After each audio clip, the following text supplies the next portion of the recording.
you, me, and John. So it's prettier to rewatch. Well, we got three of us pinned right now. Oh, really? Can you see that? Yeah. Are you on the right Well, view? Go to this I think speaker view. if you pin it, that doesn't change it for everybody, does it? You got to spotlight it. Um, it works with the recording. Oh, okay, cool. That's, whoever's pinned is what you're going to see on the recording. Now, other people can have the gallery view or the immersive view, but if you have the speaker view on, you'll see the people pinned. Got it. Right on, right on.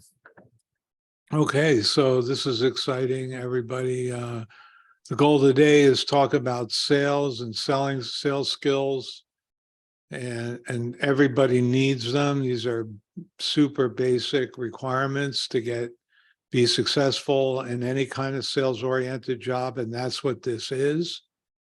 It's not about investing, it's not about deal configuring, it's about establishing rapport and getting people to say yes. And that is a sales motion. So I'd like to welcome John Motzenbacher, who's a sub-2 student. He's a broker. He's a little edgier than most, as you might just tell from his shirt and his beard. And I love his style. A bit of a lone wolf, wouldn't you say, John? Is that a good description of you? I would agree with that. Yeah. And John is big time into cage fighting, if anybody cares. So don't mess with this guy. What's up, everybody? So John, tell us a little bit about yourself. Okay, my name is John Motzenbacher. I've had 2 hourly wage jobs my entire life. Everything else has been commission sales.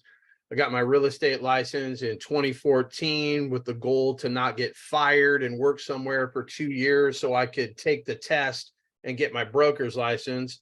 And the main reason I wanted my broker's license is I'm kind of a hothead.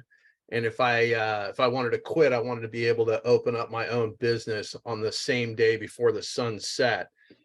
Joined Sub2 a little over a year ago. Got to meet Gary, and I mean, Gary's one of the smartest guys as far as real estate that I've ever met. He knows all of the ins and outs. He's very by the book.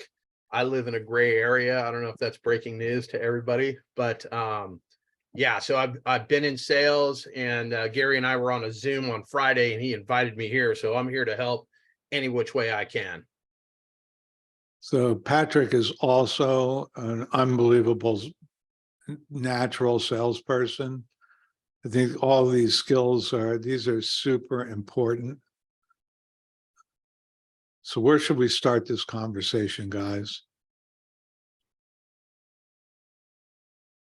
Sounds like both of you have your real estate license. Do you think that's something that's important to anyone who's like thinking about joining Sub2? Or, I'm kind of in a position, I was on here last week. I kind of have a deal that I already have in a good enough place to buy it. I think I could get it better, but I don't know where to go next. It's like, I don't want to wholesale it. I want to buy it and hold it myself. So it makes it harder to, jump in with someone. I consider myself a little bit more of a lone wolf as well. So, once you get to that stage, how do you, where do you go next? If you're not a Sub2 student, you don't have all of those contracts. If you go to someone, are they going to want a piece of the deal, or are they just going to say, pay me this fee and I'll hold your hand through to the end? And is that something that having a real estate license or, broker's license would help you with? Or is it just, getting in and learning? Or how do you move forward once a lot of people get stuck on finding their first deal? Maybe they can find a seller, but they don't have a buyer. Maybe they have a buyer, but they don't have a seller. I have a seller and am the buyer. So what's next? There was a lot in that. Yeah, there's a bit to unpack there. It wasn't right? just me. Okay. I'm glad Patrick yeah. picked up on that. Yeah, I want to answer from my perspective because I'm not licensed. And we have like probably about 120 conversations with agents every day. And so last quarter we made we generated 140K in revenue. Okay. And so I don't say that to impress you, but I say that to impress upon you that you don't necessarily have to have a license to make money in real estate.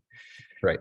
I think it's extremely important to know somebody like Gary who knows what they're talking about. Somebody like John who knows what they're talking about, and somebody who has experience, who is licensed, a licensed professional, because it will help. But I think that to answer your question, you need to have complete clarity around the purpose behind having a license, right? So I have a lot of people who ask me, should I get my license? And I say, sure, but why? Like, what's the purpose behind that? Is it just for education? Do you actually want to represent buyers and sellers?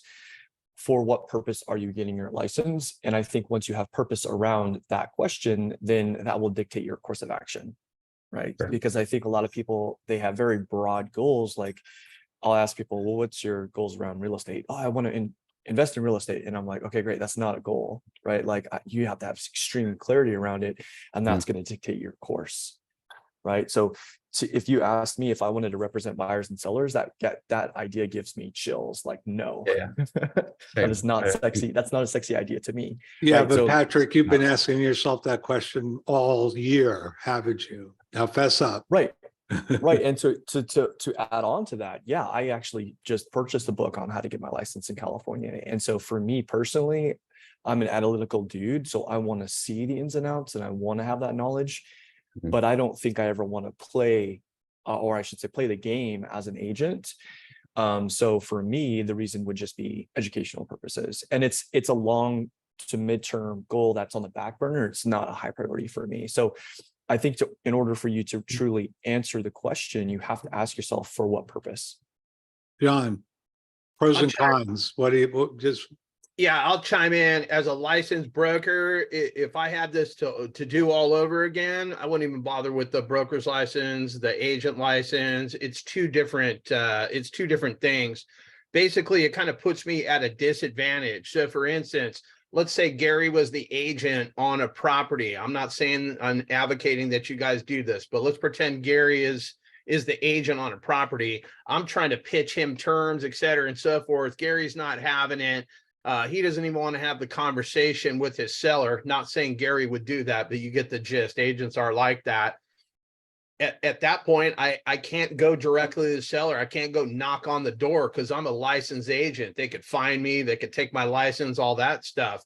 But if you're unlicensed, nothing's stopping you from going and knocking on the door, making a phone call, going direct to the seller. So that's one thing. The other thing is, I have a struggle when I go out to look at somebody's house, especially if I'm going to pay cash for it, because I've kind of got to, I've got to put your interest before mine. Yes, I want to make money. Yes, I need to buy your house at a deep discount. But I also could tell you, hey, we can throw this up on the market and see, what the best offer that we could get is.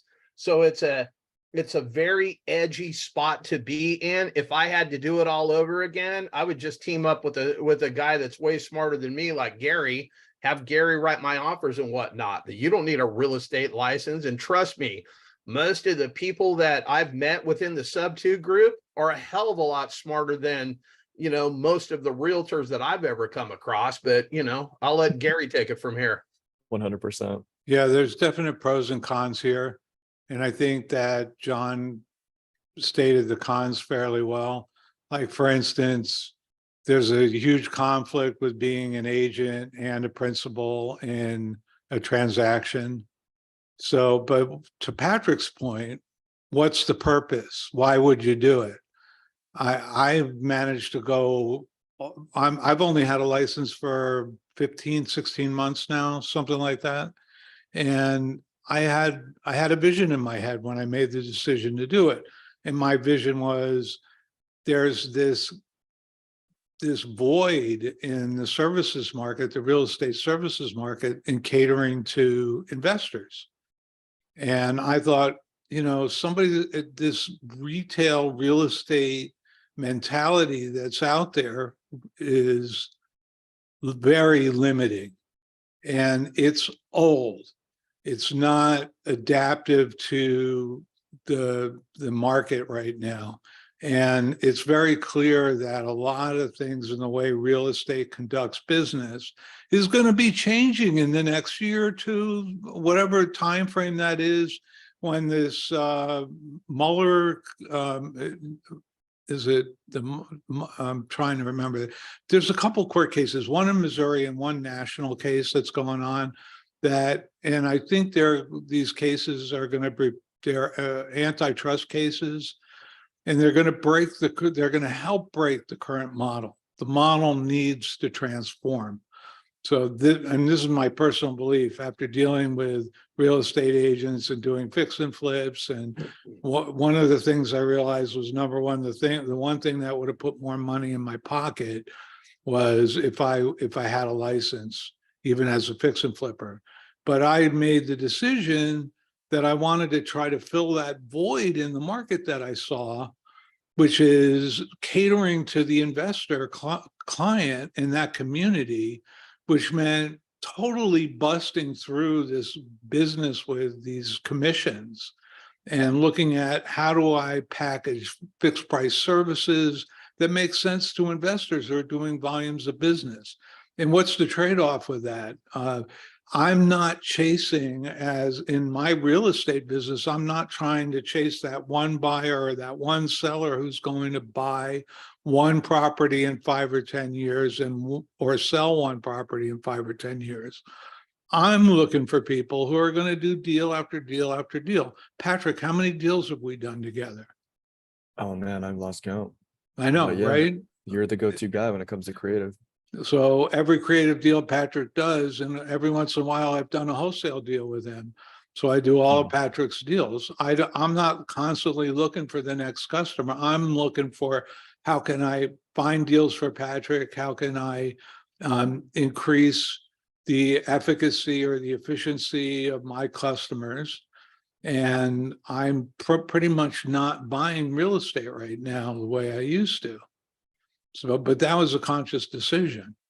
Now I'm hoping, I see traction with what I'm doing. When I talk to the average realtor out there doing real estate, they're struggling to get transactions on the board right now. And I'm closing 2-3 deals every month. So does that answer your question? Yeah, definitely about, the real estate thing. And kind of the secondary question was, where do you go when you do have a deal? It sounds like find someone like you. To mine, if you're not buying the real estate, you're providing a service to help people close their deals if they don't know how to do it creatively. Well, right now I'm licensed in California. So if you're doing a deal in California, I can help you. But what my next step is, I want to scale up and scale out. So my next step is to start building the business across the country and extending the business model in different states. So do you need to be licensed to help with a creative financing deal? I believe that there's a huge advantage to having a license when you're providing the service, because number one, in every state, if you're doing contracts for a third party, you need either a real estate license or a law license. Yeah, can I add to that?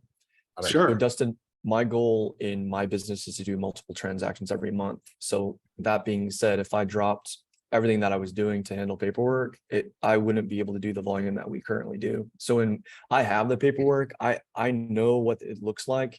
I've signed the addendums and read through all of the creative stuff, but I have no interest in handling my own paperwork for that very reason, right? So if I were you in your situation, what I would do, and I actually just recently did this because now I'm going to be buying in Atlanta, is I found an agent he's actually Abraham Gray's agent. I reached out to her and I said, I'm going to be JVing with Abraham in this area. I'd love to have a phone call with you. And we connected. And I said, I know creative inside and out in California. I've seen all the car docs. I know how it works. Can you send me over an example of how it works in Atlanta? And she said, absolutely. We do these deals all the time. So she sent me all that paperwork so that I can consume it. And I know that she knows what she's doing. And now I'm more than happy to sign a buyer broker compensation agreement with her to get her paid on my deals. And so now she's acting essentially as a TC. And in certain situations, if you get lucky and you find a unicorn like Gary, they might even get on the phone and negotiate for you. Right. And that to me is invaluable. Yeah, You we've know. done that a few times. Yes, But, sir. but what Patrick said here about what's your intention, that's really important. I just wanted to remark that Lois Tyrell makes a point about the depends on the state. Like for instance, she's in Illinois and she was thinking about getting her license, but in Illinois, you're allowed to do one contract assignment a year. California, it's 7. So at a certain point, Patrick's got to say to himself, at what point am I taking a chance here? Because in California, if you're practicing real estate without a license, you can get a $20,000 fine, but worse yet, you could go to jail for 6 months. So there's an actual criminal element to it. So, you know, I think to Lois's point, you really got to know the laws in the state that you're operating in. And understand what level of risk you want to take. Yeah, Justin, sorry, I didn't mean to step on you there. Yeah, I meant to say that you need to have a team there then too. So a lot of times we're saying, you know, team up with a sub-2 student, team up with a sub-2 student, but they can only go so far. You're still going to need to have a local agent or a local lawyer and local title company to help you actually get through the transaction. Well, when like this, the purpose of this Zoom is sales, right? And so part of sales is building rapport and trust. And trust is essentially congruency with one's words and actions. And so if you have not performed with the seller and or agent in a current transaction, third-party stories and using somebody like Gary in an email where I can see him and say, look, I've got an agent who's more than comfortable with these transactions. In fact, we do every month we do these transactions. He's going to handle everything. Having an agent in your corner is going to make you look just that much more professional. And they stop questioning whether or not it's legal, whether or not it's possible. And they start asking, how can we do these things with this guy? So it's extremely valuable when it comes to the sales process to have a licensed professional in your corner. Okay. So Dustin, do you have any follow-ups here? I guess I'm still struggling to find the answer to my question, which is I have a seller who wants to sell me a deal. Yeah. I have them buy the deal. I would find an agent in your area that has done a creative deal. What state is this? Nebraska, right? Yep. Yeah. That's the first thing that I would do. So I could. You can do your own deal, but I mean, if you're not familiar with the contracting process, find an agent that's willing to be your buyer's rep. But you got to find somebody who doesn't want to gouge you for 6% of the deal or some ridiculous, you know, when other agents find out what I'm doing, they think I'm nuts. Right. You know, I charge a fixed fee, right? They think I'm crazy. You want to find somebody who understands what you're doing, because if they understand creative, they're going to understand what a good deal looks like. They're going to understand what an entry fee looks like. And you won't even have to explain the fact that you're going to be paying them a set fee, a buyer broker compensation agreement for that transaction, because they're already going to know that's what has to happen for it to pencil for you as an investor. Got it. And so it's not as easy as going and finding a sub-2 student. It's finding someone in your state who can do this for you. Because like you're saying, Gary couldn't do this for me because he's only licensed in California. Well, I could, but I won't, because Let's give him something usable, Gary. Well, so, yeah, I know. Well, there are a lot of TCs out there that will do this stuff. Yeah, sure. And do it in the gray area because they're not licensed. So you could use one of those, but you know, I'm not recommending it, but I believe in working with someone who can meet all the statutory requirements in the state. Justin, are you a sub-2 student? No. Not yet. Okay. So what I would do is I'd post inside of Circle. I can reach out. I can post it inside of our Facebook group to see if we can find you somebody in Nebraska. I think Caleb is working in multiple states, right, Gary? Do we know if he's working in? He's not licensed in any of them, but he works in a lot of them. Yeah, we can find you somebody that can help with the transaction. Okay. Is that helpful? Yeah. Because you're taking this one down yourself, right? Yeah. I mean, yeah. Okay. I haven't come to the terms, but they're already good enough that I would take them. I think I can get them better. Fantastic. Yeah. We'll put some fillers out there, see if we can get somebody to help you out. But I would post inside of the circle group and say, hey, any agents who are working in Nebraska that have done a creative deal, I'd love to work with you. And then you got to negotiate their fee and see what they're comfortable with. Got it. Perfect. That's Cool. That's helpful. So let's go back to sales here. All right. So some sales basics. Number one, the thing that you need to do when you're dealing with sellers is to build rapport. So how do we build rapport? How do you do it, Patrick? Well, rapport is based on two things, right? I used to teach sales in the corporate space and in private space, but it's, essentially it's to build rapport, you need empathy and interest, right? You need to be interested in somebody and you need to show empathy. Now, empathy doesn't necessarily mean like, oh, I know how you feel. It could be relating to somebody, right? Like somebody who says something like, I just purchased a property in Sacramento. Oh, really? I love Sacramento. I was there last summer on vacation, whatever. That's an example of empathy.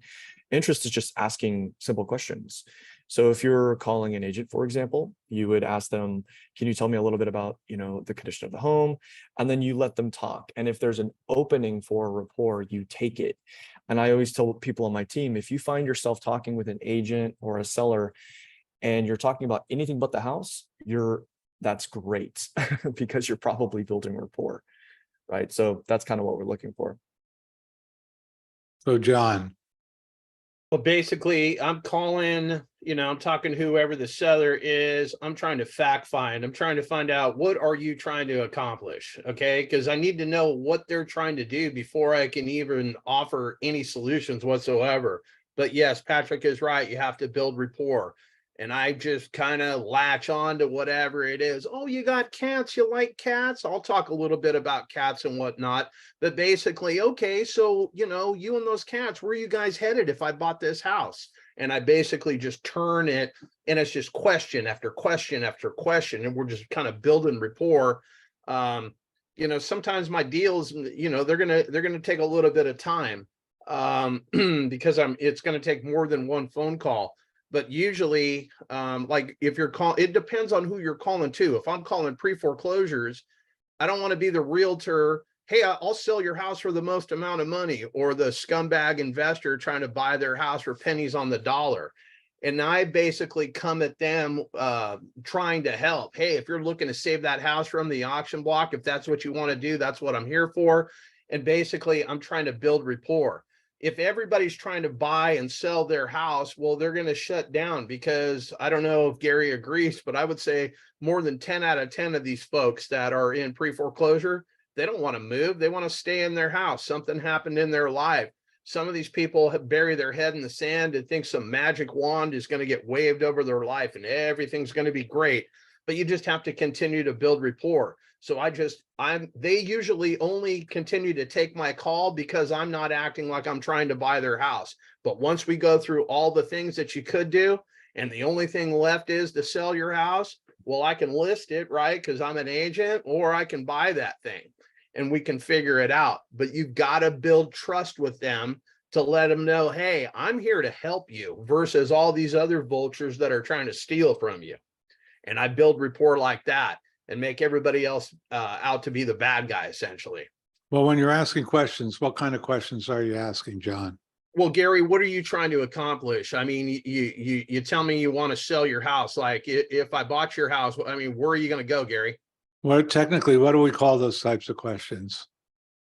I call it fact finding. I have no idea what you call They're it. open-ended questions. Oh, open-ended Right. questions. It's Okay. not a yes or a no. It's open. Yeah. And Don't so don't ask people yes or no questions. No, I never, ever do that. I want to get Yeah. them talking. And then I never use a script. That's another thing. A lot of people use scripts. It drives me absolutely insane.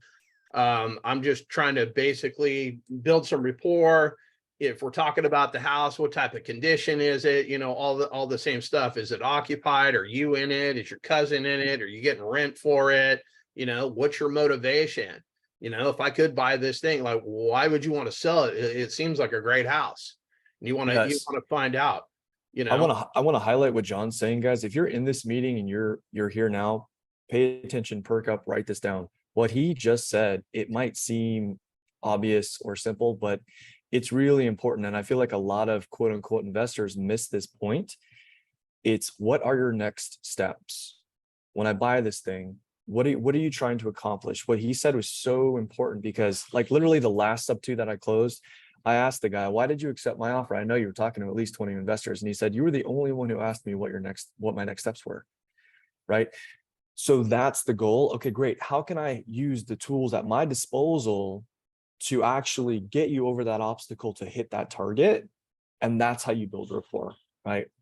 You're working on this as a problem. That's what I tell a lot of agents. I say, look, I noticed this, like, this is just an example. I noticed that this house has been on the market for 90 days. It looks like an amazing house. I'm actually interested in it. I'd love to assume the loan, do a sub two. You know, is that something that you're interested in? And I present it in a way where it's like, you and I can work together to accomplish the end goal of hitting the target of selling the house and helping your seller. Right. And if you can present it in that way, you're going to have a high level of rapport, and they're going to trust you, and you're going to have a higher likelihood of actually closing. So when you're working a deal, John, how many times do you have to talk to someone before you close the deal? As many as it takes. It doesn't matter. You can't force some people. It could be one and done on the phone. I can close them. I can lock them up. Sometimes like Shirley Sellers over here in Florida, I've been talking to this lady once a week for 2 months, and I'm going to lock up not one, but 2 of her properties. One of the properties is going to be here in California. I've already got the buyer for that. We can go cash or we can go creative, either way. Or worst case scenario, I listed it full retail and put it on the MLS. But they live in Florida and they are ready to go into a nursing home and they want to sell their $1.2 million property. Well, I got an email from another agent offering me a 35% referral fee for anything we got in Florida. So I get in the way of the money is the best way that I put things. I've got to figure out what they're trying to accomplish. They were trying to accomplish selling this property, but by fact finding and building rapport with this lady. And I'll tell you the main reason that it's taken this long. Her husband has Parkinson's and he keeps falling off the walker and he goes back into the hospital. So every time I call her, you know, hey, how's Larry doing? Is Larry okay? Like no BS. Like I truly build a rapport with these folks. Like I care. I'm now emotionally invested on, I don't know Larry. I've never met Shirley. I don't know these folks, but I've talked to them, you know, or talked to her so many times. I built a real good rapport with her. And on Friday, we're going to put the house on the market, or she's going to sell it to me for cash or a creative deal, but that's a done deal already. And Larry is home from the hospital today. So they were talking about, yeah, we're going to go into a nursing home. We want to sell this house too. That's all it is. There's no magic to this stuff. It's just conversations. Just talk to people. TTP, you know, Brett Daniels, talk to people. There's no reason to have a script. You got all these scripts. Oh, say this, say none of that. It's all nonsense. You don't need any of that stuff. At least I don't. Patrick, yeah. John is more organic. You're more scientific about this because I know your systems, your follow-up systems, your automations. Are you tracking how many touches it takes to get a deal? I mean, it all, I think, you know, John, clearly he's experienced. You can tell from that answer, because, you know, that was the perfect answer to that question, is as many as it takes. So basically what I tell my team is, until they tell you to F off, you are not done following up. Right. That's my bar. When they tell me to get freaking lost, stop calling me. I don't want to ever hear from you again. That's when you stop, right? Yeah, because you never know. I mean, a deal can go back on the negotiating table, you know, like that, because the seller changes their mind and the market, you know, wears them down. So follow-up is extremely important. But again, one thing I will say, and I'm not disagreeing with John. I think John has a natural tendency for sales. You can tell he's very comfortable with it. It's natural for him. Not everybody has a natural flair for it. And so I think it's really important to not necessarily have a script, but to have a template. And this is something that I hammer with my team a lot. I tell them, if you don't bring me motivation as to why the seller is selling, we do not have an opportunity that is valid in the pipeline. And why that's so important is that if we don't know why a seller is selling, we don't know if we have a valid exit strategy, right? If it's owner occupied, it's free and clear, and the reason that they're selling is they want to see how much money they can get for their house, that's not motivation, right? So we can organize and triage what we're doing with our opportunities if we have that motivation. And so going back to my point of, yeah, maybe you don't necessarily need a script, but what I would recommend all of you do if you are talking to somebody is have a notepad. We do everything virtually on our team. We have a CRM, but you need to know the condition. You need What do we call this? the 4 pillars. Or I'm going to hop in real quick. I'm going to Yeah. put it in the side. COMPT. I made it 5 pillars and I didn't make it. I stole this from Jameel. But basically, I use this as my framework in my mind whenever I'm doing it. C is for condition. What's the condition of the house? Yada, yada, yada. O is for the occupancy. Are you living in it? Is it vacant? Do you have a tenant? Whatever. M is for the motivation. Why do you want to sell this house? What are we trying to accomplish? P is for price. Okay, like if I had a bag of money, you know, what would you take for this thing? And the last thing is T for timeline. If they've been in that house for 40 years, what do you guys think the odds that they can be out in 10 days if I gave them an all cash offer? The odds are slim and none versus if it's vacant. If it's vacant, well, then we can close quickly on that thing. You got to kind of know what it is. But the number one thing that you have to know, what are they trying to accomplish? Right. That's, yeah, 100%. What he just said was extremely important. Again, take that and write that down, guys. And I've got experienced people on my team, and this is still a friction point with our process. And I tell them, look, if you don't bring me the 4 pillars, like when we're in our meetings, the first thing I want an address. Give me an address. Like, I want to look it up. Can I look it up? Do we have an idea of what the condition is? And I want to see those 4 pillars. And so he added that extra one, the occupancy, which is really, really important too, because you'll have a lot of agents who don't understand that for a cash deal, we don't want tenants. We don't, it's not a good opportunity for us. And depending upon the county, it could be a nightmare for us to actually get it vacant. So we typically want to negotiate either cash for keys, or we want to extend our escrow to give them plenty of time to vacate the house. That's fine with us. So really, really important. That's going to tell you exactly what kind of deal you're dealing with. Should you even be spending time on it at all? Now, there's an important thought. Should I be? So what we call this is qualifying. Right. Getting these pillars, whether it's 4 pillars, 5 pillars in everyday corporate sales motions. We have BANT, which basically tracks to what we're talking about with the 4 pillars. And so this is called qualifying the seller, qualifying the deal. Is this a good deal? Should I be spending time? What Patrick's saying is so freaking important. One of the biggest mistakes beginners make is not disqualifying quicker. They get a seller who wants to talk to them. They get an agent who's interested in talking to them, and they're latched on to the fact that they're talking to me. Great, but they're chasing a deal that's just not there. How often have you seen that, Patrick? Very often. Yeah. And especially with new investors. One thing I'll just quickly kind of run you through my filter process. And so the first thing that I look at is condition. If we don't know the condition, I'm asked, the next question out of my mouth is, when is the agent or seller going to take video or pictures of the property so that we can give them a true and fair offer? We can kind of estimate what a project's going to cost, but we generally don't do any blind offers because it's just not how things should work. But that's that's generally what we're looking at. So condition, if it's really clean, then I might be thinking, okay, maybe a light flip, or it's creative. The next thing I need to see is the transaction and mortgage history. And why this is important is talking about pre-qualifying something. Let's say something was purchased, in May, and it was purchased all cash for $550, and our maximal allowable offer for a wholesale deal is $600. Are they going to actually take that? And they purchased it in an LLC. It's another investor that we're purchasing it from. It's probably not an opportunity for us. So I'm not even going to go down that road. making the calls and trying to underwrite the deal. Because I can see in the history, it's the numbers don't work. They just purchased cash. They're trying to, you know, do a quick turnaround, so it doesn't fit for us. So number one, condition. Is it really a fixer? And then the mortgage and transaction history. Is their mortgage more than what we can actually offer them cash? If that's the case, if our MAO is actually lower than that mortgage, then it doesn't make sense for them, right? And so if those things line up, then I'm looking at the 4 pillars. Do we have all of the information? What's the motivation for them to sell?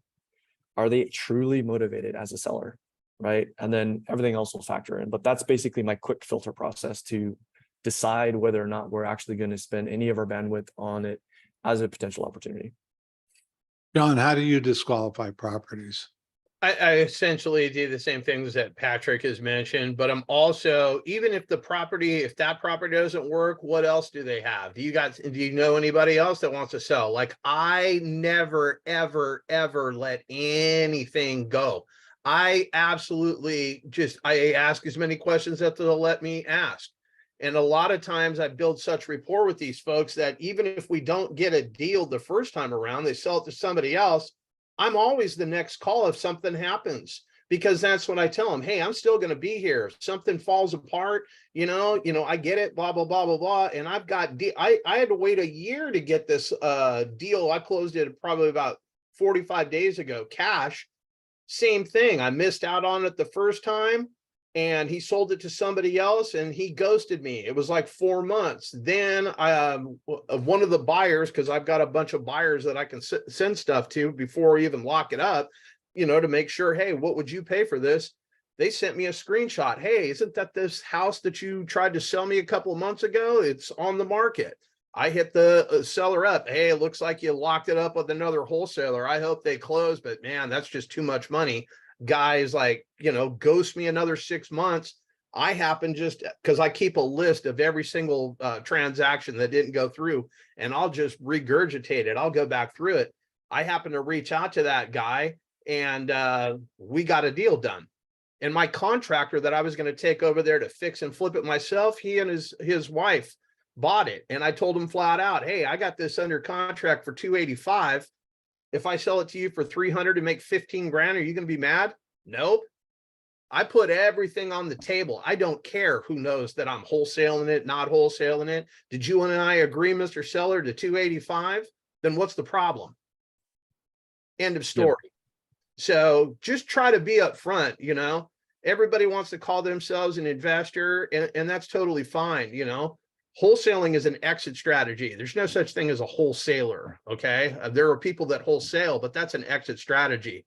But the bottom line is you guys got to take action, get on the phone, go beat on some doors. Who cares? Make some noise, find a problem, and then reach out to a guy like Gary, myself, Patrick. We'll help you close the deal, put it on paper, all that kind of stuff to get your first deal. Like, I just don't want you guys to sit here and take all this information out and do absolutely nothing with it. Like, let's get fired up. Let's go. I'm ready to make calls right now, Gary. I'm not going to. I know, Gabriel, you're getting fired up. I could tell. Golden nugget there, everybody. Don't forget to ask them if there's another property they might have for sale. Yep. 100%. You've invested all that time in the call, and so that property is not going to work. Well, you have anything else that you're looking to sell? Right? Why not ask that question? Don't forget to ask that question. Huge. Yeah, I had one seller sell us 3 properties, and it was, I mean, they were like 6-month gaps, you know. I got one right now. Another lady in Florida, I made this little bot. I send it out on Facebook. She filled it out. She gave me, you know, a house that she wanted to sell. It was a mobile home, you know, like 150,000. I'm like, yo, I don't even buy mobile homes, but like, what else do you got to sell? Oh, I got 64 acres that butt up against a golf course here in Florida that I tried to sell for 7.1, but I'll take 5 million for it today.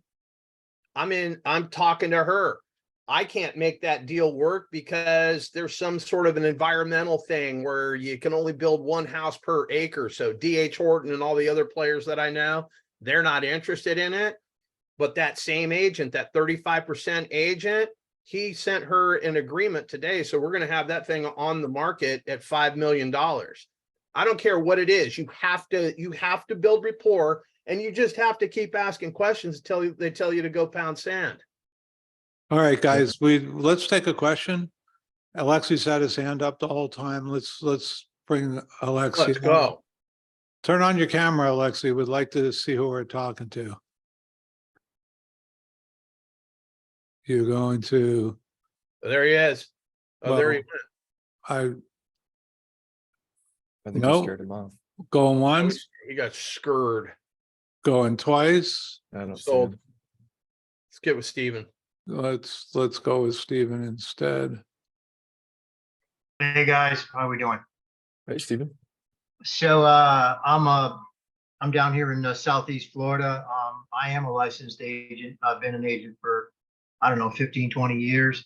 If anybody ever needs anything done as far as MLS or research or whatever, feel free to reach out to me. With any questions, or you want to do listing, list the property, whatever. I'll work anything out you want. I don't care. I can tell you, just you were talking a lot about what if you should get your license or not. I can tell you that one of the benefits it was for me to get my license, I got it as kind of a tool for my, just to have. I figured it's a good backup as an investor to have. But what it did was it taught me to learn how to talk to people. It forced me to talk to people, how to talk to buyers, sellers, other agents. It forced me how to learn contracts and paperwork, and I've been an introvert my whole life. So I kind of really needed that. So that was a big benefit for me. Other than that, it's really been a distraction, but it's personal preference. But no. So yeah, I don't know if you can see my number on there. That's my cell number. Anybody has any questions or wants help with anything, just let me know. I already text you, so check your phone. Oh, great. Appreciate it. Yeah. Hey, connections, people. Well, this is what you do. You got to ask Does questions. Steven look like he spends a little time at the beach? Just a tad bit. Just a little. Well, You I didn't- Boca, West Palm area? Is that where? yeah. I'm based out of Boca, but I work all the way up. I work like 4 or 5 different counties, and I love traveling around Florida. Yeah, I mean, I grew up in New England, but I was born to be a Floridian for sure. I love the heat, love the sun. Are you a But, Patriots fan? It's funny, growing up in New England, I was always a Dolphins fan from Okay. when I was a kid. So I was knew going to cut off our destined to relationship if you were a Patriots fan, because it's Raider Nation over here. But that's Yeah, a whole no. other story. Yeah. No, I've always been a Dolphins fan, so I was meant to be in Florida. But anyway, I just thought maybe some of those details might help someone thinking about being an agent.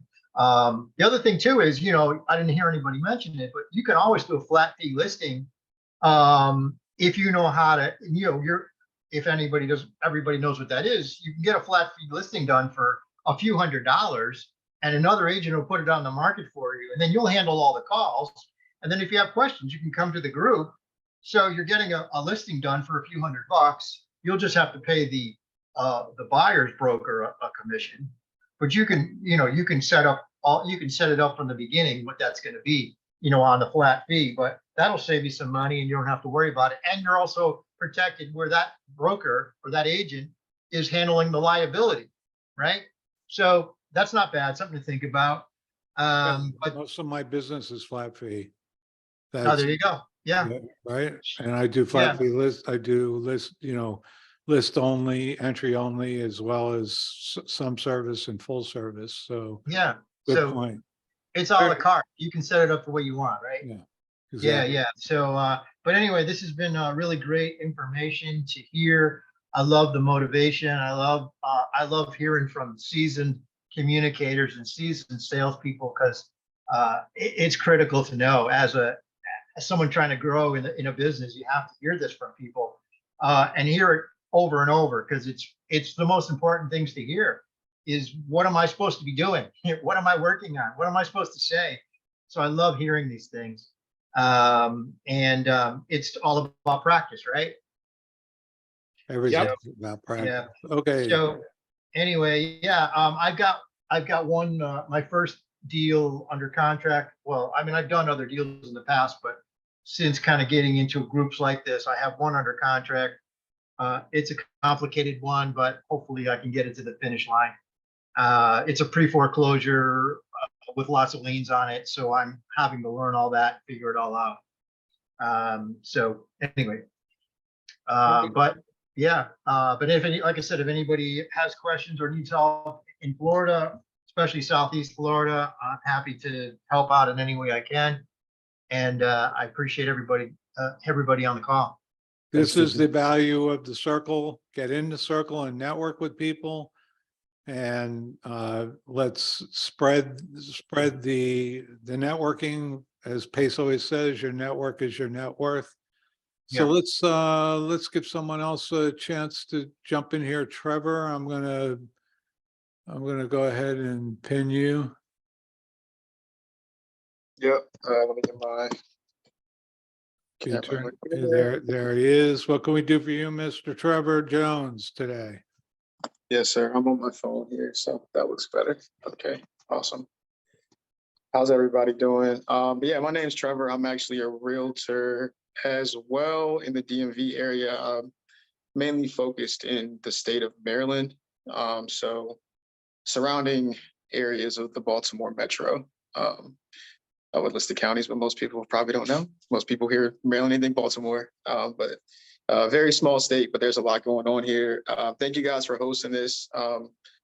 I actually met Pace last week in New Jersey, and he basically directed me to the community. And I could tell you that I have not been sleeping. My life has completely changed in the past week.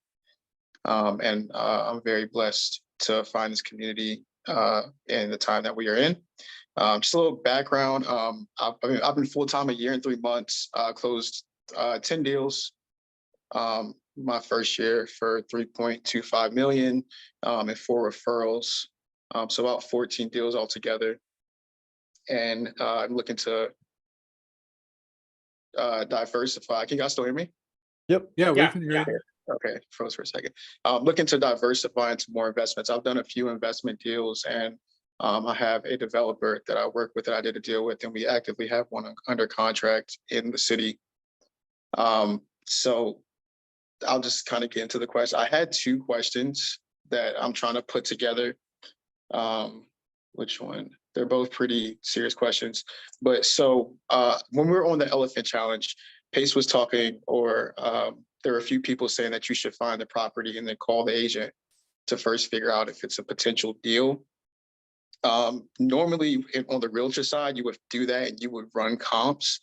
And I heard someone say to not run comps, to just send it over to your investor. So my question was, what is the process after you found a potential deal and you've talked to the agent?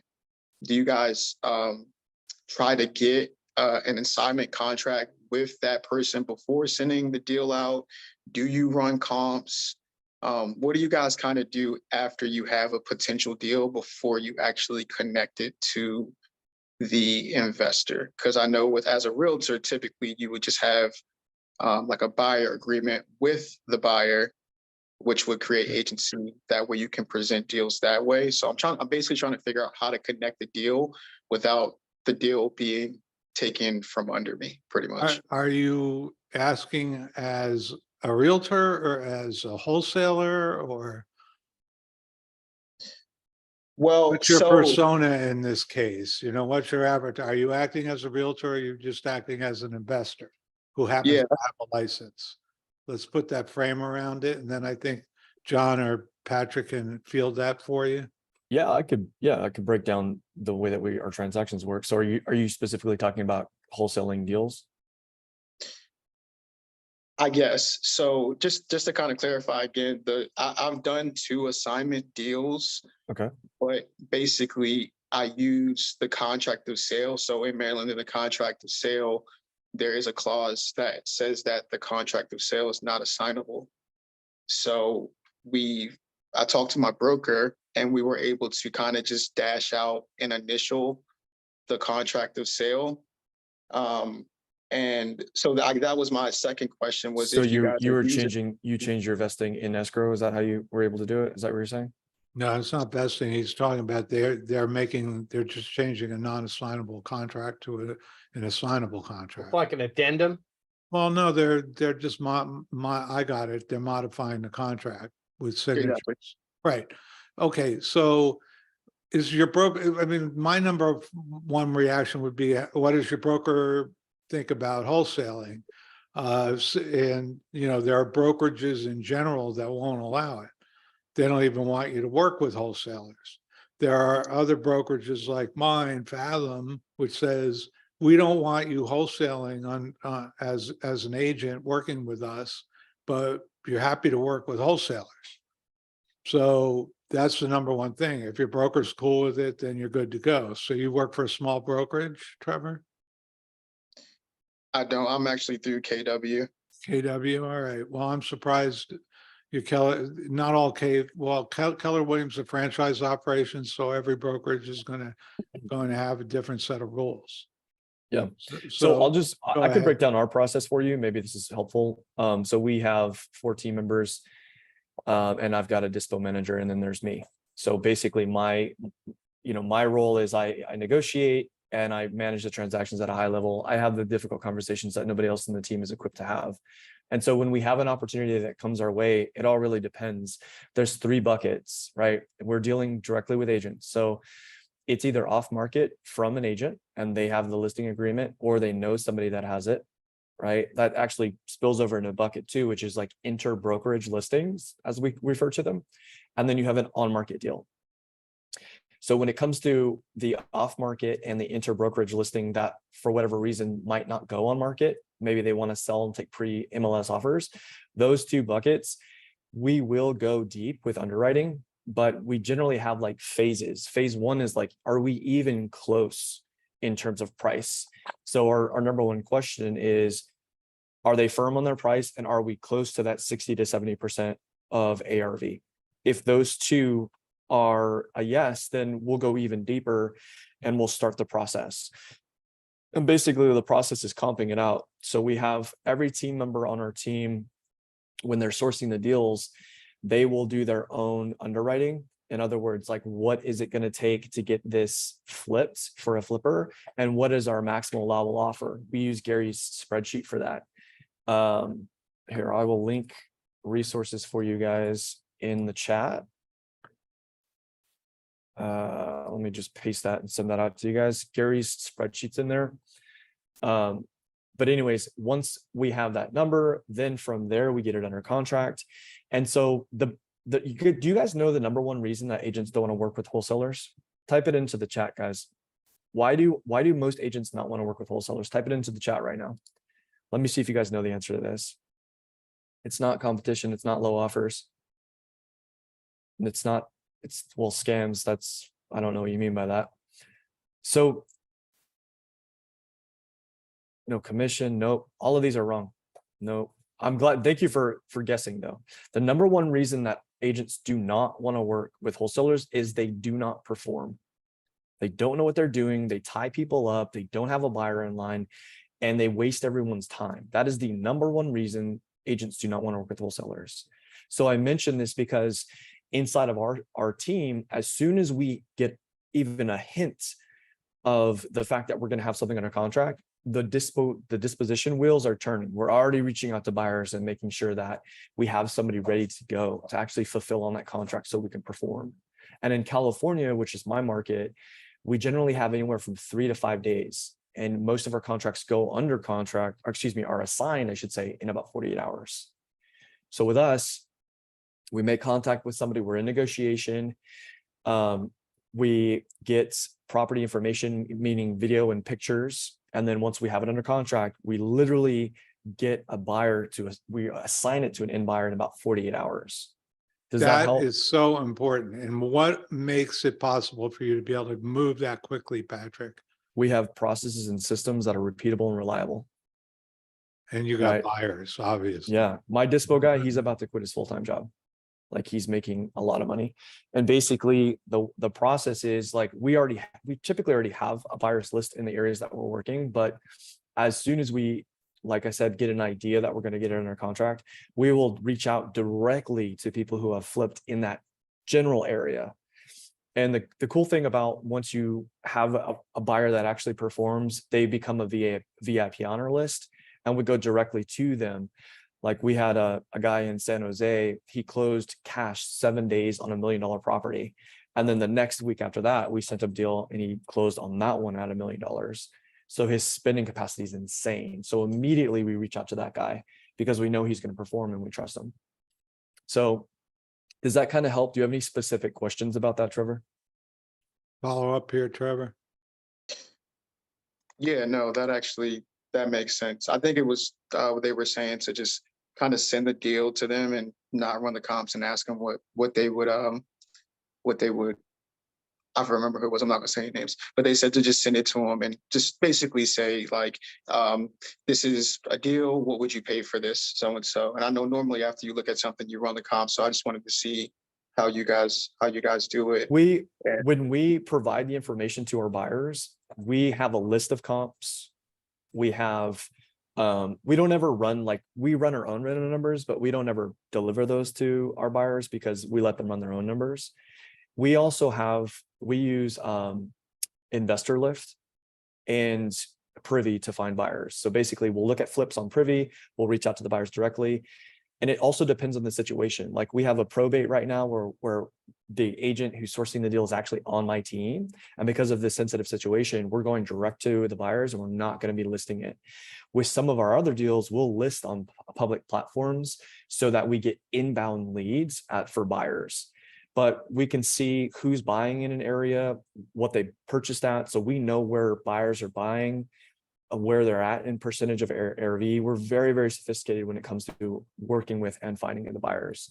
Super, super important. In fact, on day one of the Elephant Challenge, what was Pace having you guys do?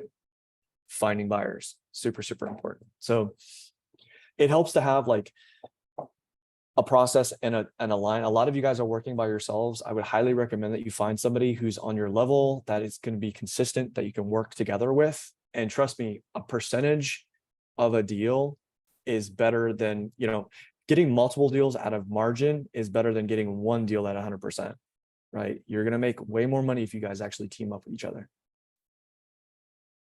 Cool. Glad you asked those questions. Great questions, Trevor. There's one in the chat here. If you get a seller from Jeff L, if you get a seller under contract and then align with a buyer for sub 2, does the wholesaler need a special contract or can I proceed with a wholesale agreement? I think we've got a identity crisis with that question. Are you working a wholesale deal or a sub 2 deal? Not to say that you can't assign a sub 2 deal. We assign those all the time, but they're very different. They require different contracts. And either John, Patrick, you have anything to add to that? I will add to that actually. And maybe John has something to add too, I think. But like, here's what I tell my team members, like we primarily focus on cash wholesale deals. That's where we make a lot of our money. And Gary will tell you this, sub 2 deals take twice the energy and you make the same amount of money or less, right? So yeah, if you're assigning them for sure. Yeah. Right. Yeah. And so that all being said, like what I'm getting at is like when my team has a sub 2 opportunity or a creative opportunity, I tell them start shopping it immediately and make sure that you actually have somebody ready to buy that deal. With cash deals, it's different because for us, we have a larger list. I think there's a bigger market for it. And you don't want to lock something up that takes so much energy if you don't have somebody to perform on the back end. And the other thing I would say is that if you're new to investing, you probably don't know what certain investors are actually looking for. And so by finding buyers that are actually purchasing these types of situations, you'll then know the actual buying criteria. For me specifically, I'm trying to get into a deal at 10% ARV if it's a creative deal. If I go above that, I'm probably it's not going to be as attractive deal for me. I'm looking at rates that are 5% or below. I want it to cash flow as a long-term rental. So if I see it as it's, or break even, but if it's losing money as a long-term rental and like you're trying to show me Airbnb numbers, I don't care. Like it's not a deal for me. So knowing all that specific criteria will not only help you perform on the deal, but it will also help you better negotiate your deals. You'll know what buyers are looking for.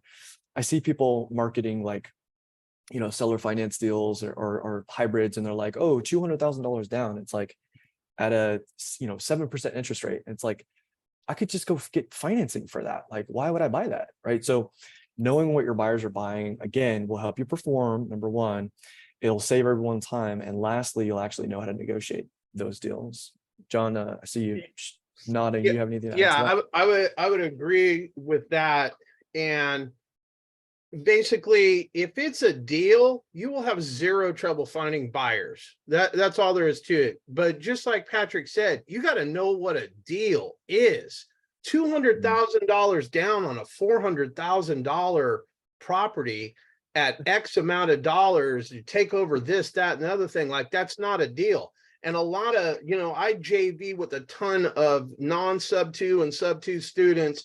They call me up, hey, can you close this seller? And I'm putting deals together and whatnot. And, you've got to do the fact finding. I mean, it goes back to what we talked about. But if you bring me a deal, hey, I got somebody that want to do seller finance, this, that, and the other thing, and I get on the phone and they got a hard money loan that's at 18% and it's going to balloon in the next week. And like, I can see why you want to sell me that problem. Like it's not a deal, $200,000 down on a 400,000. I see these deals all the time in the free Pace Morby group. And it's just like, I don't even comment anymore. Like there's no reason to I just keep scrolling, but you have to know what a deal is. And trust me, if it's a deal, it'll sell itself.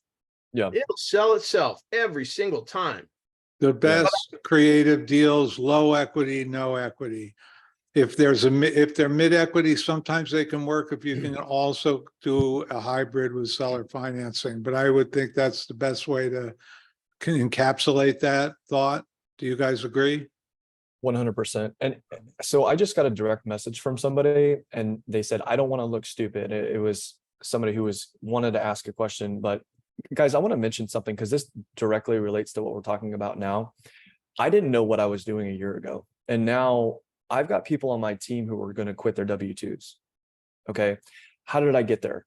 I got there by making a ton of mistakes and linking up with people like Gary and running the risk of looking stupid, asking questions. Patrick, right? so you're 1 year in, right? Yeah. Well, last April would be a year. So all just right. over a So there were times last summer where I remember you wanting to quit. What am I doing? Looking for other 100%. jobs. And Yeah.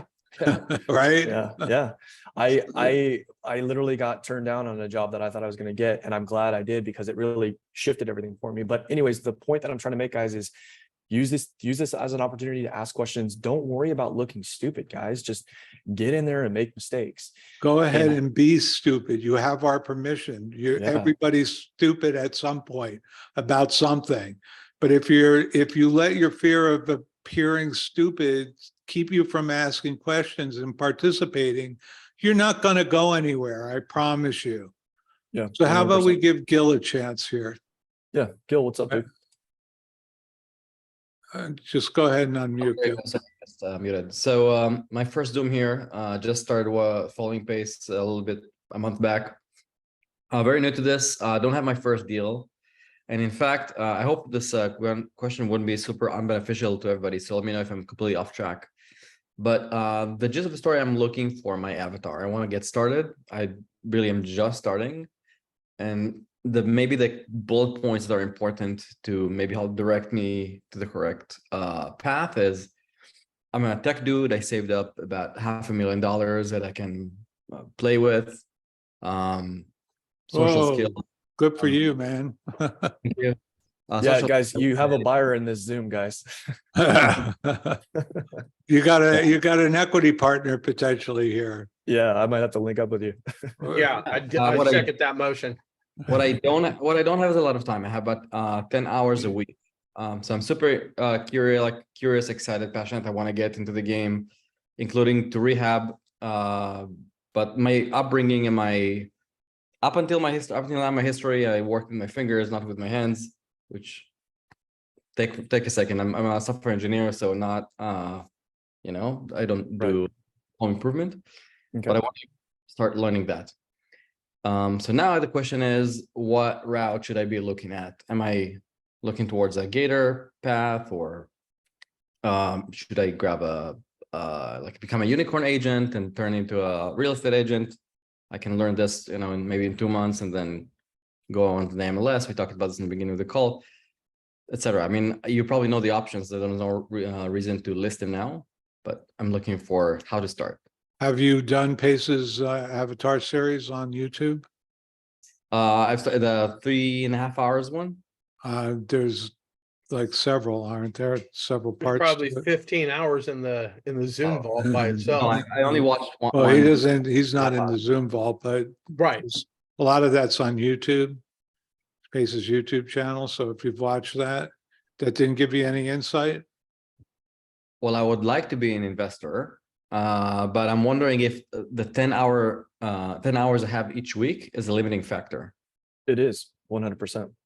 And so what, in my opinion, if you're making great money in your W-2, and this goes for everybody who's listening to this, if you're making fantastic money, then if it's me, I would just become a buyer, because for me, wholesale is my living. Like, we're making a lot of money, but I'm full-time, right? I'm like 8-12 hours a day, working on it. So for me, it makes sense. But if you're making, if you've got 500, if you're liquid for 500K and you're making great money in your W-2, why would you start a new business?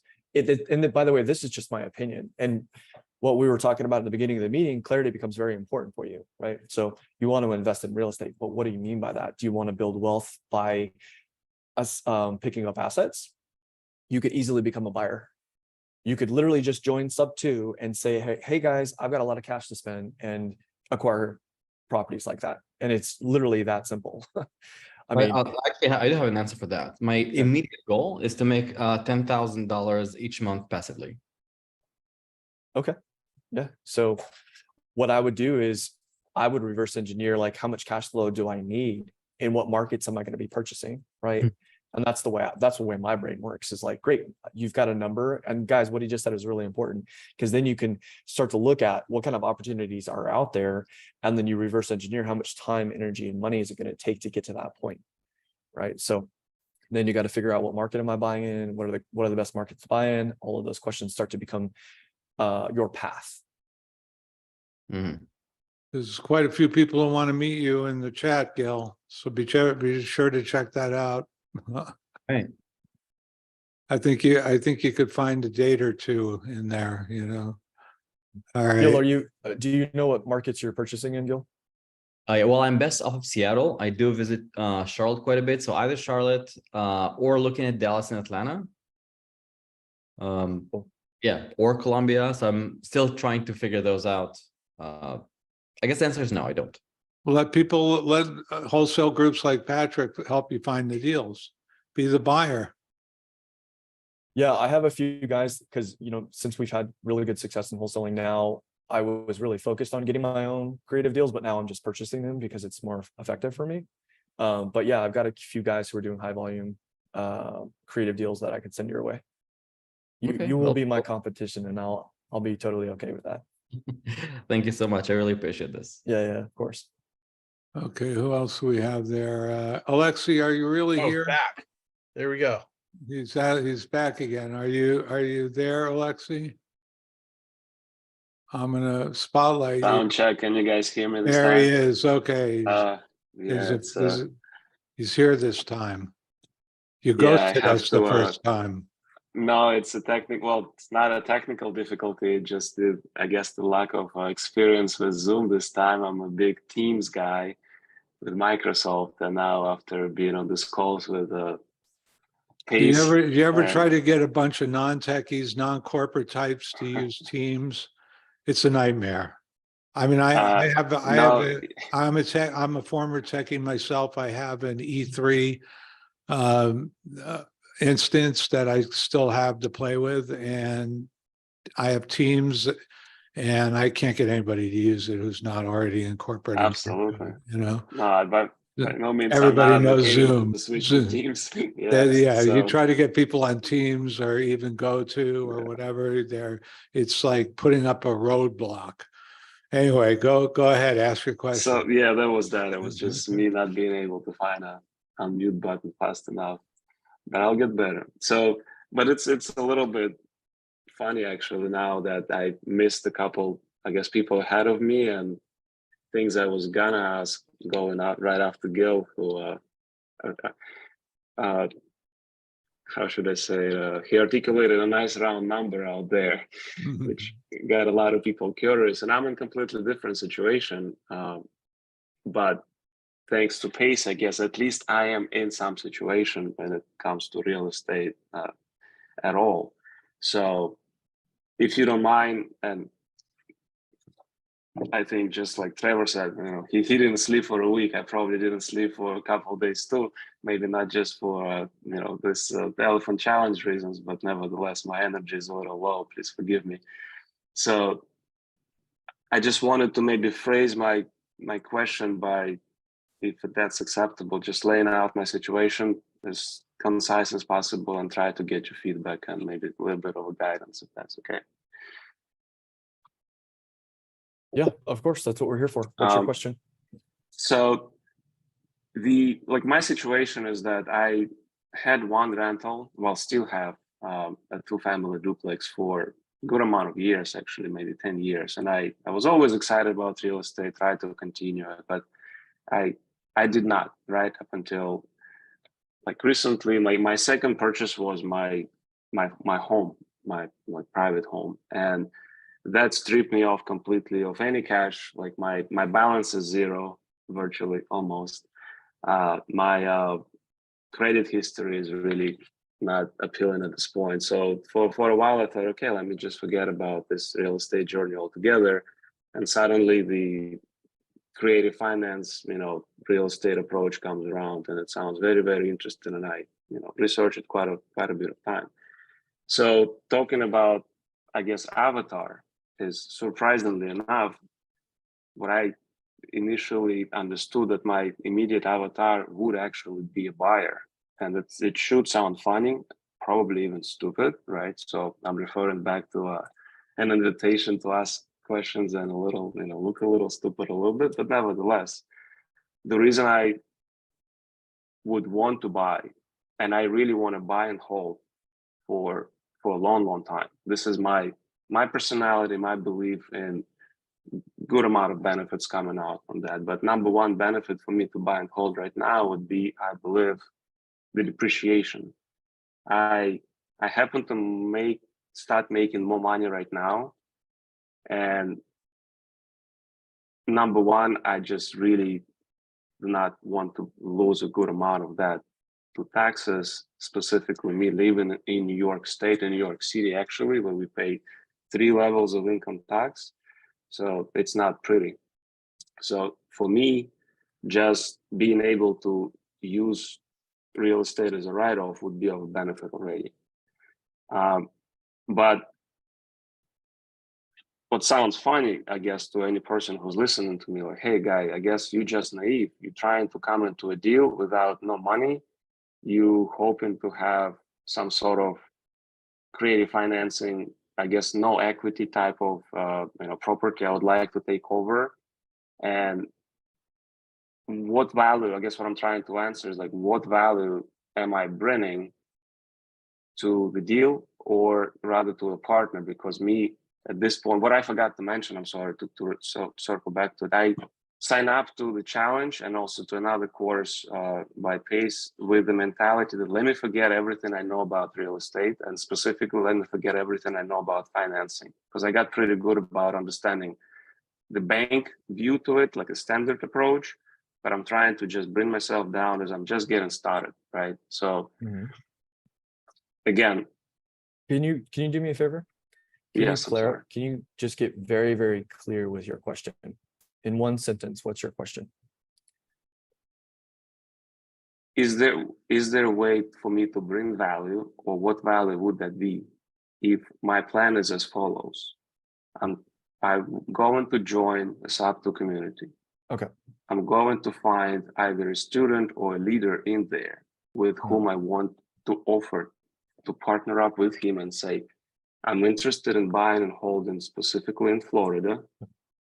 What is it should I be doing in order for me to become a partner with you if I Got do it. not Okay. have any money to invest. Okay, perfect. I got it. That's a clear question. Awesome. So it's simple. You source the opportunities. You find the opportunities, you negotiate it, you get it under contract, and you bring it to an equity partner who's willing to take on the deal with you, because your end goal is to acquire assets. However, right now you're not in a financial place to actually put out that entry fee. Is that correct? So if you Yes, in can, terms of cash. yeah, if you can if you can identify, source these opportunities, negotiate them, get them under contract, then the only next step is for you to find an equity partner. So that is really a question leading to a sales, meeting here, right? You're So saying the you're next step planning would on be, joining the sub-2 community, Alexi? yes, absolutely. Join. These questions will become self-evident to you. Yep. If that's where you're headed, go do that right away. Seriously, you'll find your direction. And that can, once you're immersed in the sub-2 community, you will find a path. You will find 3 or 5 different paths that interest you, and that you might be struggling to make a decision, but make that move. Seriously, do it now, and you'll find clarity. I promise you. Wouldn't you guys agree? 100%. 100%. You need to just go make it happen. Either put it on a credit card, chop it up into payments. There's absolutely, like, how much is it costing you not to join sub-2 right now? Like, I don't know why you're still here, Alexi. Like, get off No, this it's Zoom that- right this second Right, and go right. join sub-2. I know exactly why I'm here. Like the decision about joining it's a made decision, and I don't really have problem like financially to pay whatever the fee that chopped up in pieces, like you said. I think what just Patrick said right now is that go try to find a deal and then find a partner. But I suspect that once I get into the sub-2, shouldn't my strategy be rather opposite? Shouldn't I rather try to identify the leaders or students there with whom I want to just come to clear terms and say, I want to work with you if you have me. I would not mind to do the deals. You got to get in there, get on the other side of the paywall, and then start asking the questions. Seriously. Yeah, and what I would say, Alexi, is I think you and I are kindred spirits. You're an overthinker. And Definitely. you're just overthinking this. What I would do is I would identify what markets you want to purchase in first, then start reaching out. Who wants to JV with me? Who has experience, right? So I'm working with a sub-2 student who's a high-level investor right now. He's doing a ton of deals. He's liquid for a ton of cash. And we did our first deal together. And I basically said, what other markets can I work with you in? And as soon as he told me that, I'm like, great, now I'm looking in those markets. So find somebody who is experienced, who will do these JV deals with you. And then once you have them say, yes, we're green to go, this is my criteria, then you go out and you find those deals. And we're getting running out of time here. I'd like to give a few. Fair enough. Thank you so much for your time, guys. Yeah. Yep, of course. Who is next? Lois, are you ready to join us? Yes. In the spotlight here? There we go. Hi, thanks for taking my call or my question. So Patrick had mentioned using Privy and Investor Lift to find buyers, and I've had Privy for over a year, and I signed up for Investor Lift a while ago, and I get text messages from them quite often. But to be honest, I just delete them because I don't know what to do with it. And my impression of Investor Lift is that these are all wholesale deals that someone has gotten under contract. So for me as a wholesaler, I don't think what do I do with that? You don't. That's called daisy chaining. Right, Yeah, exactly. you don't So want to do that. how do you use it to find buyers then? Well, we source our own deals. How do we use it to find buyers? Well, so we're doing two things. One is we're using Privy to actually identify those who are truly active in that area. And then we're doing what's called deep prospecting. We're taking their LLC and we're finding their contact information, and then we're reaching out directly. And by the way, guys, buyers are like the easiest people in this industry to talk to. Most of them are very simple to talk to and easy because they want to make money, and you're calling about money. So that's on Privy, finding it buyer. Yep. Okay, I'm familiar with that. And then now with Investor Lift, we're actually the ones creating the listings. So we have something under contract we're creating a listing, and then now we have inbound leads that are buyers. And so, well, some of them are buyers, some of them are wholesalers doing what I would not recommend that you do and try to Right. daisy chain deals. And we Right. have a whole vetting process that we put people through. We actually, if it's a first time buyer with us, we have a step-by-step process that actually we ensure that they're an actual buyer. And we've dealt with that before. By the way, if you do that, we've already blacklisted a handful of people from Investor Lift. I'm friends with the vice president of Investor Lift. Do not daisy chain deals, guys. You will make a bad name for yourself. And it's just, if you want a joint venture with somebody, if you have a buyer and you have a deal opportunity, sign a joint venture agreement, get their permission to help sell the deal. That's different. That's how you professionally do that type of transaction. Yeah, and I'll hop in and tell you a quick story about that. Just like Patrick was saying, I had a deal. I had a 6-unit apartment complex in Mendota, put it out, and somebody took my information, put it up on Investor Lift, and represented that they were the ones that had it under contract. And that's how I got in touch with the CEO and whatnot. I'm like, yo, what's my deal? Wow. So basically, my seller was actually a licensed agent, and he was going through foreclosure. He gets the same emails that you do. So he sees the property that I have under contract on Investor Lift and just lit me up. I'm like, whoa, tap the brakes. I didn't even put it up. I don't know what you're talking about. And basically, I ended up getting that deal done, but I just wanted to hop in. Yeah, you wouldn't use Investor Lift until you got a deal. Got it. Thank you. That Mhm. clarifies it. And actually, I had this happen to me. I had a property in Atlanta that I got under contract with a friend, and she supposedly got a buyer. And then come to find out, he was just another wholesaler and he didn't have an end buyer. So our whole deal fell through. Yep. And I was so Happens all upset. the We were time. both so upset because we thought he was, an end buyer. So now we've learned, obviously, that we need to vet our buyers. And We want to see entity documents. So my disposition manager handles all of this for me, but basically he goes, great, thank you so much for contacting us. We're excited to possibly work with you.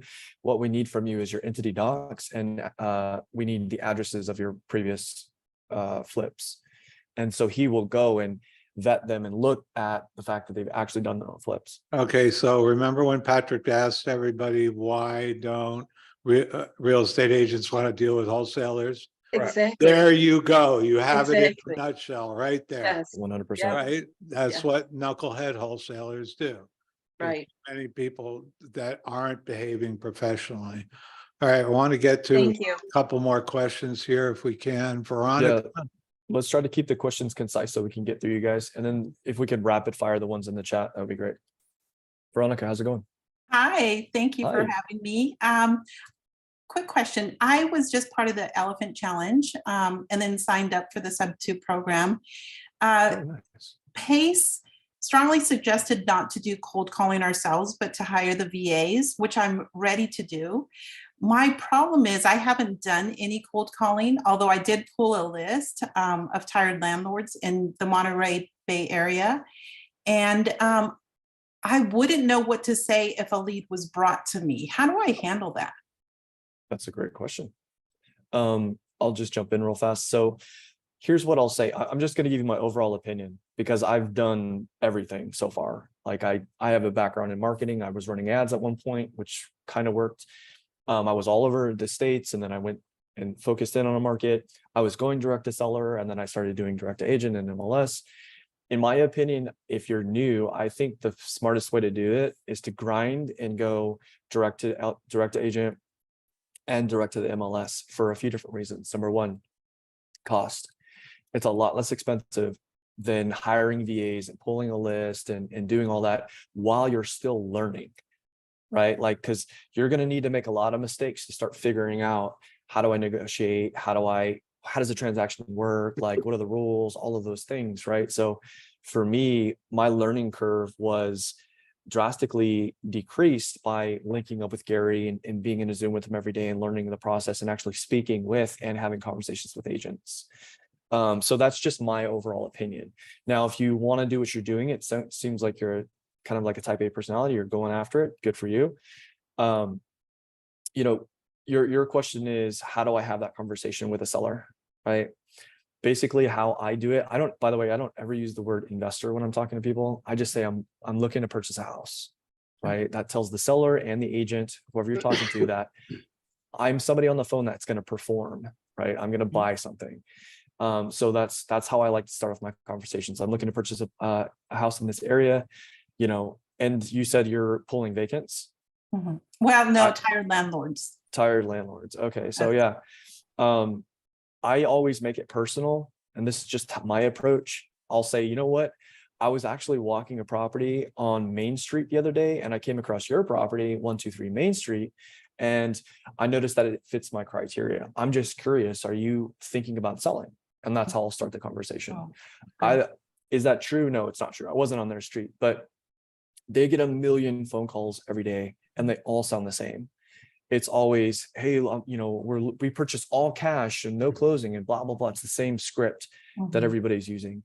So I like to come off on a personal note and say, you know, maybe I see a Google screenshot of their house, and I'll mention the tree in the front or something, like something personal, right? And then it starts the conversation. It looks like the house needs a little bit of love. I'm just curious, you know, I'm looking for a renovation project. Have you ever considered selling? You know, and then I start the conversation there. And so what John mentioned earlier, the 4 pillars, actually there's 5 pillars in there. That's the template of your conversation. As soon as you get over that intro, then you go right into the conversation. They might say, well, yeah, I was actually thinking about selling. Okay, cool.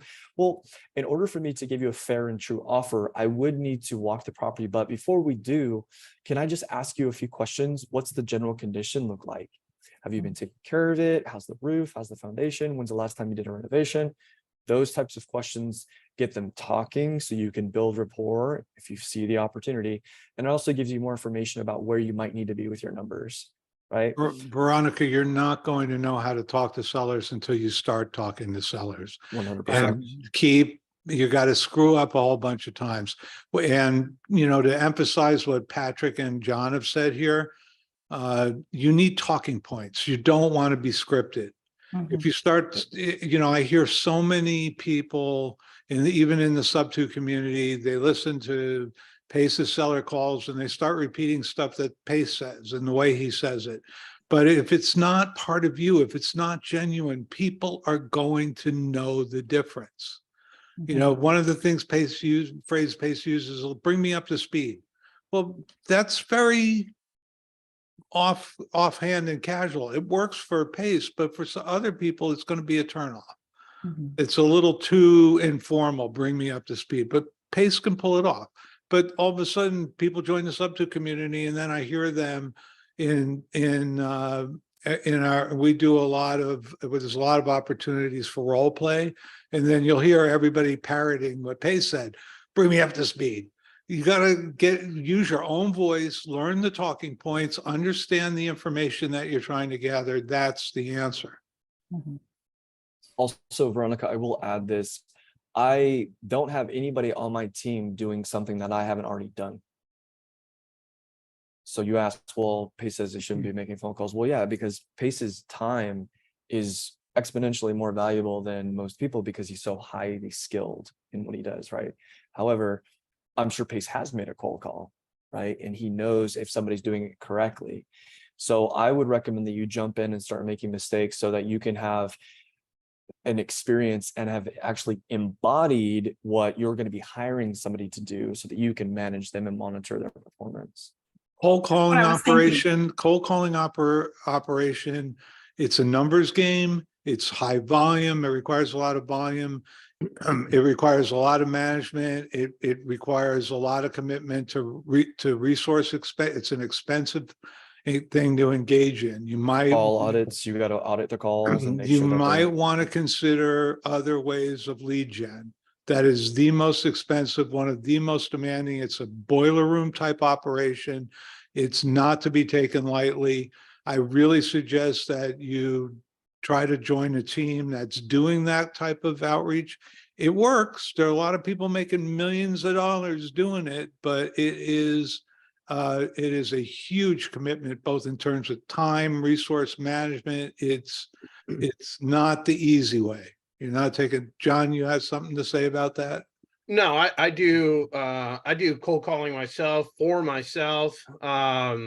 It's just you're gonna have to take the reps. You're gonna have to learn how to do it if that's the route. If you don't have any money and you're trying to grind it out, well, yeah, I mean, I feel that. So and I still do it. Is it the highest and best use of my time? Probably not, but I mean, I really truly enjoy doing that. I love when the seller is super upset and mad that I called. I just practice on them to try to calm them down and see if I can get some information out of them. Because at that point, what do I have to lose? And I'll give you one thing. If you are going to cold call, don't use your cell phone. Go get a burner number, get a Google number, get something like that. Because I don't know what the exact numbers are, but if you make 140 calls consecutive, like in one day, they're going to spam you up. So I'm always using other, I use something called Burner app. I have 3 different numbers and I never use my cell phone number because I called the do not call list. And, I guess you're not supposed to do that. Well, I'd rather ask for forgiveness than for permission. And then one of the things I do when I call up, yeah, I'm on the do not call list. Oh my goodness, I'm sorry, I'm going to take you off the list. But while I got you on the phone, that house at 123 Main Street, you ever think about selling that thing? And I'll just go right into it. Like at that point, what do I have to lose? So, but John is one of those rare people that could curse a seller out and they'll fall in love with them. Yeah. And I mean, that happens and whatnot, but my script doesn't, I have my opening line and I use this. Hey there, I'm not even sure I got the right phone number. I was driving through the neighborhood. I saw a property at 123 Main Street. Is that property yours by chance? How'd you get my phone number? Well, I Googled it. Sometimes I get lucky and I just go right into it. Right. So, and does he sound ingenuine? Does he sound scripted? Yeah. No, he sounds good. Right. And he's gruff and he's rough and, and. Oh, I don't sugarcoat it. I'm not a bakery. Like I just get after it. Be I love your all the own suggestions. Thank you. personality. Be true to yourself when you're having conversations with people. Be the person you got to be you. Don't try to be anybody else. Yeah. That is so important. And you look at a guy, and that's why I love the fact that John came and talked with us today, because you would think that there's so many things wrong with his approach, but it works for me. There's way more right about it than it might be wrong for you to be that aggressive, but look at him. That's him. You're getting the genuine article there. And that's what really matters. People know when you're genuinely yourself. Yeah. All right, let's try. We had 2 more Thank people. you. I want to try to get at least through Graham. This has been really good. I'm enjoying this. So let's move to the next one. Eric, you were next. Hey, what's going on, everybody? Yeah, we can hear you. Perfect. I will try to ask your question, please. Yes, I will try to make this quick. So first off, I want to say thank you to Patrick. I really went through that article that you sent me all through the weekend, posted in the group, got my area, and yesterday I posted my buy box. Now that I've posted my buy box, I have a lot of people reaching out saying, hey, this is what I have, this is what I have. So what would be my next step to figure out if what they have is a good deal or possibly a good deal for me? Should I start asking people in the group, like sub-2 students, to help vet it and then help me get through it? Or what would be my next step? Yeah, that's a great question. I mean, it depends really on your risk tolerance, your spending capacity, right? So you have to know exactly what you're willing to spend, right? And what are you looking for? Are you looking for cash flow? Are you looking for primarily tax appreciation? Like I'm at a point where I'm making good money. So for me, if it breaks even in the first year, I'm okay with that because I need the tax depreciation, right? So it all just really depends on what you're looking for. That would be the first step, is really having a specific criteria to filter the deals. And then what I would say is that when they're sending you the deals, I want to know, I want to be able to see the contracts so I know that it's their deal. Like, I don't want to work with daisy chainers. I want to know that that's their deal. And I'll just tell people, just be honest with me. If you're daisy chaining this, let me know. I'll still get you paid, but I need to know that I'm talking to the actual seller. The second thing is I want to see like what's all the numbers. I need to know the entry fee, the total purchase price. I need to know if there's an interest rate involved. Am I taking over a note? Is there a seller finance note? Is there interest on that note? What does the structure of the deal look like? And basically, yeah, does it, and it also, if it cash flows as a rental, what are the market rents in the area? And then what I'll do is I will vet those numbers real quickly. So first thing that I'm looking at is ARV. That's the first number that I look at. And if their ARV is incorrect, if they were unable to comp a property, now I'm questioning all the numbers that they're providing me. Because if they can't even comp it, like, now the next thing I'm looking at is the market rent's true, right? If there's a note involved, do they have a copy of the last mortgage statement? Like, these are all the points of information that I need to see. So as a real quick filter, is it an area that I'm buying? Does it cash flow? Those are the first two things that I'm looking at. And then entry fee. This is my criteria. So if it's 10% or low for entry fee, if it's a good interest rate, if it cash flows, then you have my attention. Now, once you have my attention, I'm looking at the ARV. Is the ARV correct? It's either yes or no. If it's not, now I'm questioning all the numbers that I'm looking at. And I'm going to go through one by one and vet them. And if they're off, if I've got multiple numbers that are off, if like the market rents are also off, I'm probably not even going to take the deal because I just don't trust it at that point. But I work with a few guys that they know what they're doing. And so whenever they send me deals, they immediately have my attention. Okay. Yeah. Good answer. Good answer. Thank you. All right. Let's see. Let's get to Graham here. But I got a question for Graham first. I gotta know, Graham. I gotta understand. Is Elephant Helper like Hamburger Helper? Where do you get your ground elephant? Zing. Can you hear me, guys? Yeah. Yeah, we can hear you. So yeah, in case you're not realized, I'm from England. So I came across Pace less than a month ago. And when I joined the Circle app, I said, my avatar, I want to be a helper. So they've got me down as a community helper already.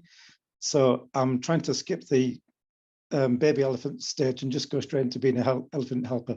So I don't really have a question for you guys at all. I just want to sort of introduce myself and say, I've been listening to a lot of Pace in podcasts during driving to work and back. I'm trying to escape my 9 to 5. I work in IT, and yeah, I'm just sort of looking for deals in America. I set up an appointment with Prime for my LLC, and then they delayed the elephant challenge, and then my LLC interview clashed with the elephant. So while the elephant challenge first aired, I had to sort of break off from that in order to do my LLC. So that was a real sort of deep challenge for me just to do both of them. Yesterday, I think the day before, I signed up for Privy. I've been in one of Dawn's calls in the Zoom. So yeah, I'm trying to get as active and involved with you guys as possible, just reaching out. I've got another one of Dawn's calls tomorrow. So yeah, I'm just really trying to get stuck in as much as possible and learn what I can. And that's it really. Okay, so no question for the team No. here?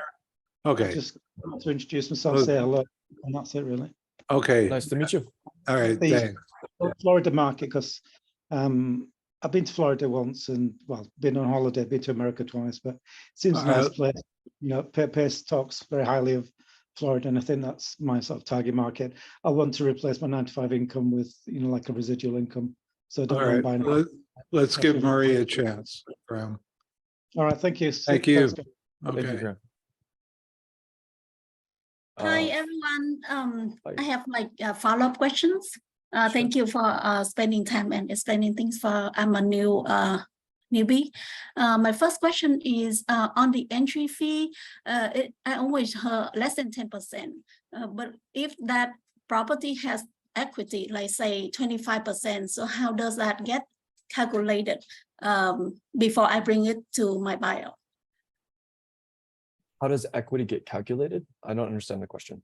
So Say, go ahead. I always- 10% entry fee applies to buy and hold and creative deals. Not Uh-huh. it's not a wholesale construct. I think we're confusing terms here. Can you ask your Um, question in a different way so that I can better understand it?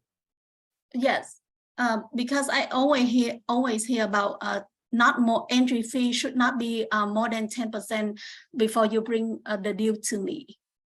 Okay. And then I wasn't sure if that entry fee have the equity included, you know. No. So entry fee is basically the money in which I have to spend to close a deal, right? So that could be money to commissions, that could be cash to seller, that could be catching up arrears. So those are all of the costs associated with the deal. And some investors will also include reno into those numbers. So, you know, if they need to spend 20K on Yeah, reno, for a then buy and hold though. for buy and holds. For yes. buy and hold. Now, if it's a cash deal, a cash kind of wholesale deal, entry fee is still there, but it's different. I think you're thinking specifically of creative deals though, right? Right. Yes. So basically you don't care what is the market price at that time. You only care what you know you have to pay out. It depends on it depends on the investor. So like, you know, if they're overpaying for a property, some investors will care. Okay. Some investors might not care that they're overpaying a little bit if it's a great cash flow opportunity. Okay. But generally speaking, most investors want to walk into equity. So if they're buying a creative deal, the total purchase price, they probably want to see it a little bit under the actual market value. Okay. And then one thing that you should also keep in mind, I'll just touch on this real quick. If I had $100,000 house, I could sell you guys for $1 million. Everybody here would say no. But if I had $100,000 house, I could sell you guys for $1 million, but your payment's only $500 a month, and you knew you could rent it out for $1,000 a month. That's what I buy. I buy cash flow. Doesn't matter if the property goes up, down, sideways in value, as long as it cash flows. As long as I got more money coming in than I got going out, we can get a deal done. That's why I'm the only investor when I'm talking to agents or wherever it is. I can pay whatever ridiculous number you want for your house as long as the numbers work. We can use your asking price in my terms, or we can use my price in your terms, but we can't do both. So which is it that you want to do? Right. You've got to fight back. You can't let a seller tell you anything. You can ask some questions, but when they start talking dumb, like, you've got to challenge them. You got to show them that you got some moxie. At least I do. Okay. Thank you. There you go. We got one last question from Fabian. Hey guys, how you guys doing? Thank you for the energy and the information. Loving it and loving the connection. I'm here in New York City and I'm trying to do wholesale, but not in New York, but virtually, because New York City is very difficult city and state to kind of do some of that stuff in. So I'm trying to figure out when the question is with virtually wholesaling, I'm trying to see if I can get into Atlanta and do Atlanta. I can do everything through Privy. I can get all the data, get the ARV and comp and that sort of stuff. When do I do the due diligence process? And in what you guys do and whoever's done virtually wholesaling before, where does the due diligence process come in? And do I get boots on the ground, or do I allow just the buyer that I get to go in and do the due diligence and then revise the pricing? That's a great question. So I'll answer my opinion. I don't ever do deals where I don't have boots on the ground. Specifically, when you're working with agents as well, it's really important because, you know, a lot of agents won't even entertain blind offers, which they shouldn't, in my opinion, because it's not a true offer, right? So I want a human being standing in the property to let me know that there's no issues that we're actually missing. It's also a professional courtesy to my buyers to give them certainty that we've walked the property. Obviously, they're going to get access at some point, but we want to make sure that we're giving them as much information as possible in the front end so that it can guide their buying process. So I wouldn't do deals in any market unless you do have boots on the ground. And you can actually tell that to an agent too. It's like, yeah, we're definitely going to walk the property. You know, so does that Does that answer your question? Yeah, so if I'm new to the market, do I work with that specific agent and ask them if they can do dual agency, or do I go out and find an agent to go walk the property for me and kind of I guess do all the checks? That's two questions. And so for the first one, I think it depends on your state, right? So I'm now learning the Atlanta market. I know California very, very well, but in California, some brokerage allow double ending, some will be okay with waiving the buyer side. It depends on the agent and the brokerage, right?